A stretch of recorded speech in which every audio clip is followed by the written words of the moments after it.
couple of eddies that begin to turn around each other and then merge into larger vortices downstream, so that there is pairing of the vortices. There is an inverse cascade, which is coupled with a direct cascade that was discovered by Kolmogorov, in fact, in the 40s, and is responsible for what we have in turbulence, in fact for the detailed mixing which is needed for the chemical reactions to proceed.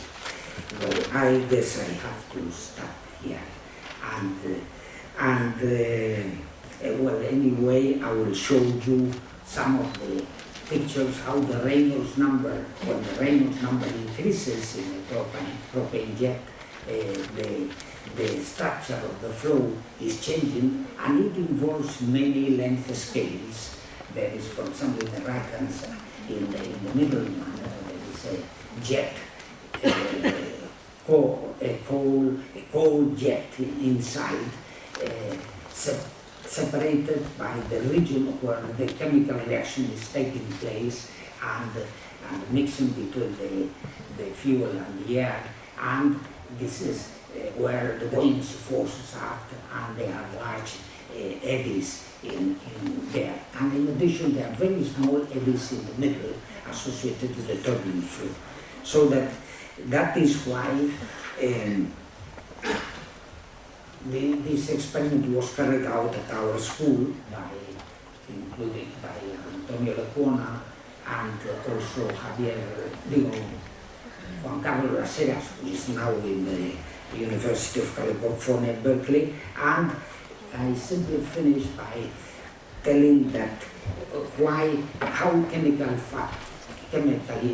finite chemical effects affect the flame, the diffusion flame structure.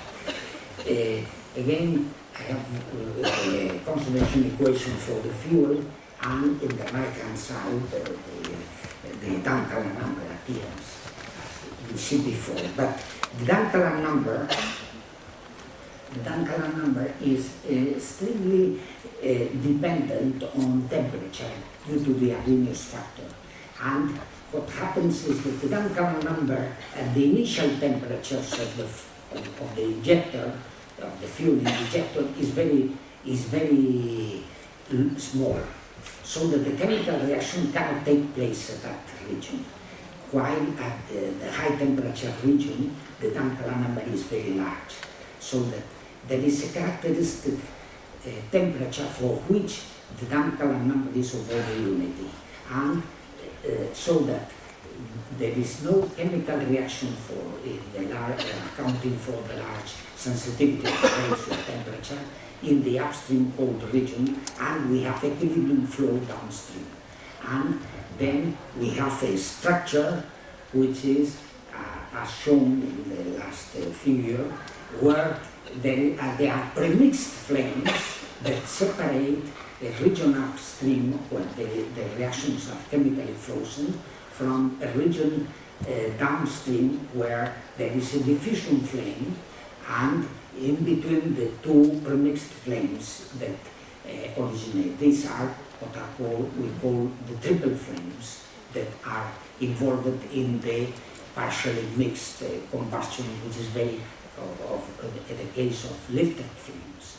These lifted flames places themselves at position such where their flame propagation upstream balances the flow propagation, the local flow.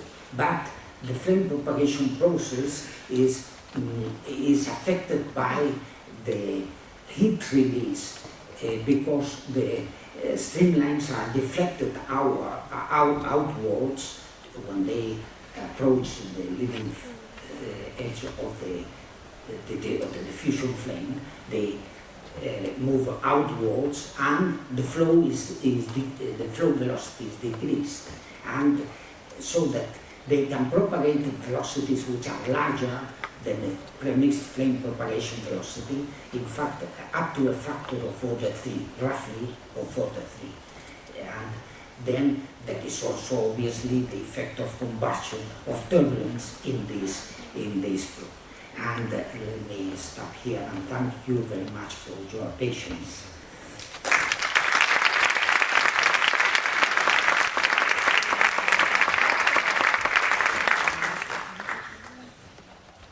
This is beautiful. Thank you. If some people didn't understand it, they should study it. Thank you I would very study it. Did you say that these slides are on the website? Oh, beautiful. Beautiful. Yes, But yes. I have Or a question. if you want some additional, No, I'll start with this. really, But I have a question. Your first slide was defining a flame or fire, like traditional way. yes, It's very subjective.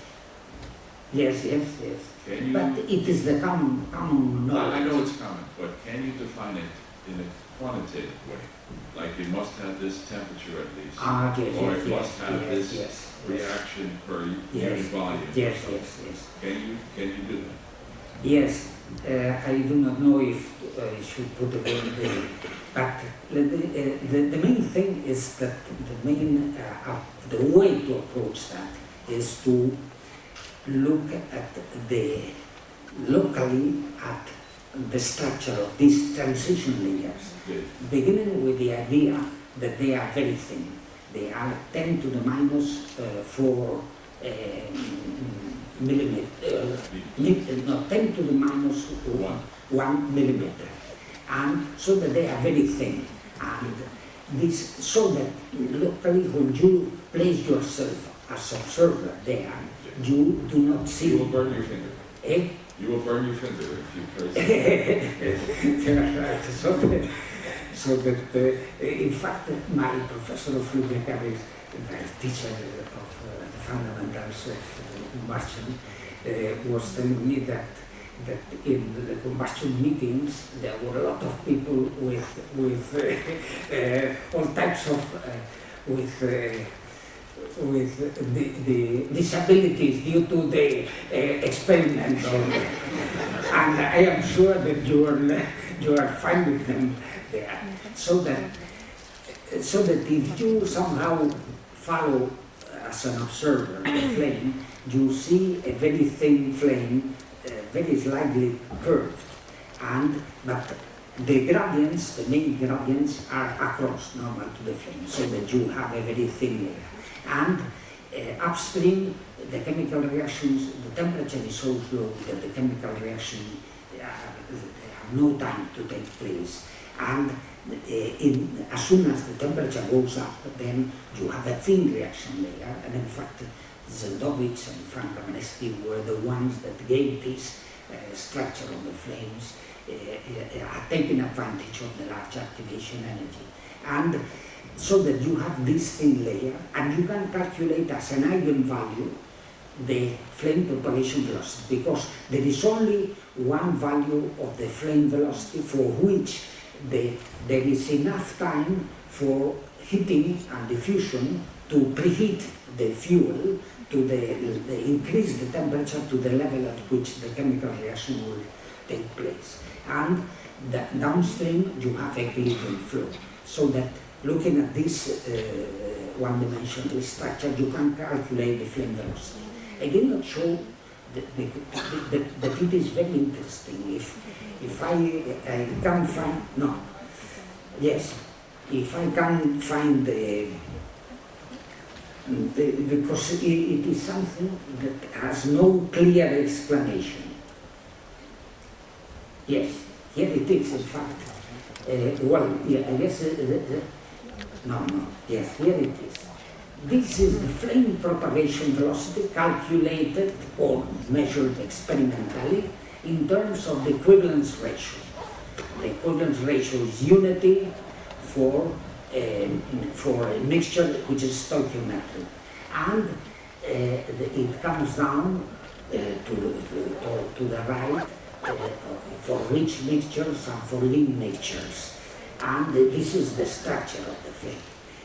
And in the following picture, well, it is certain details, and this is the flame velocity for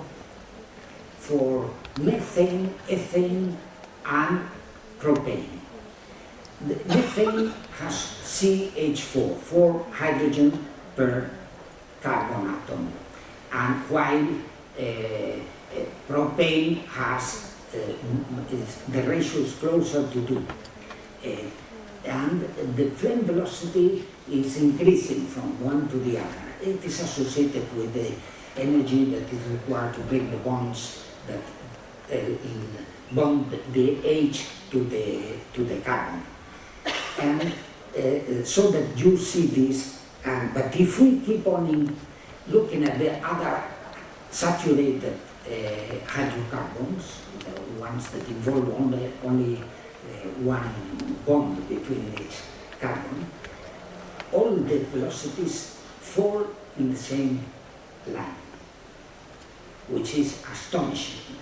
And it can be interpreted by taking into account that like the flame temperature is similar due to the ratio of 2H and C, 2H per carbon. And so the flame temperature is similar. And the second thing is the energy that you need to extract one atom, hydrogen atom, from the chain is practically the same independent of the length, because it occurs someplace in the middle. And so that it is the same energy, the same kinetics determines the attack of the fuel by, in fact, hydrogen to produce radicals that are very reactive and do not disappear later on. So that for that reason, this is very general. And in fact, what one should do, instead of using detailed chemical kinetics, one uses an average activation energy or an appropriate activation energy to reproduce this flame in the calculations.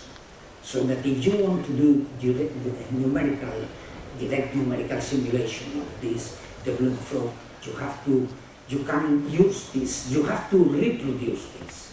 And I say that in most of the fuels, these velocities are always 40 centimeters per second, something like that.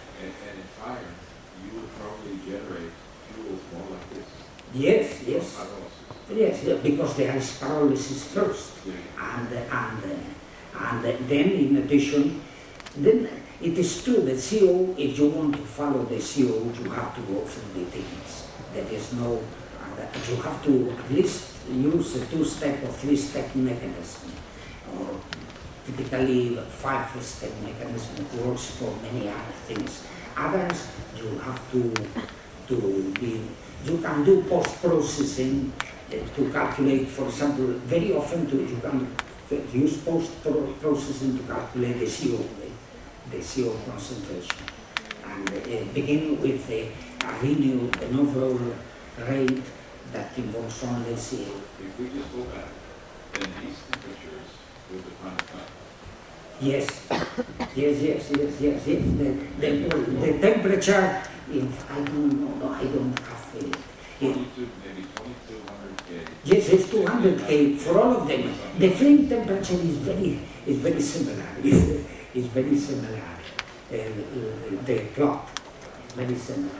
And well, this is a lifted flames, turbulent lifted flames. And even though they are turbulent, turbulence essentially does the flapping of things, but it is locally a laminar type of description. Yes. Thank you very much.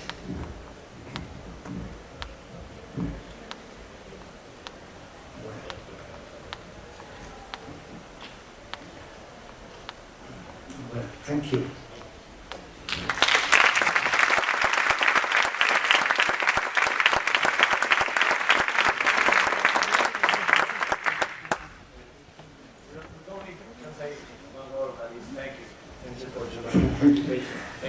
Thank you. Thank you.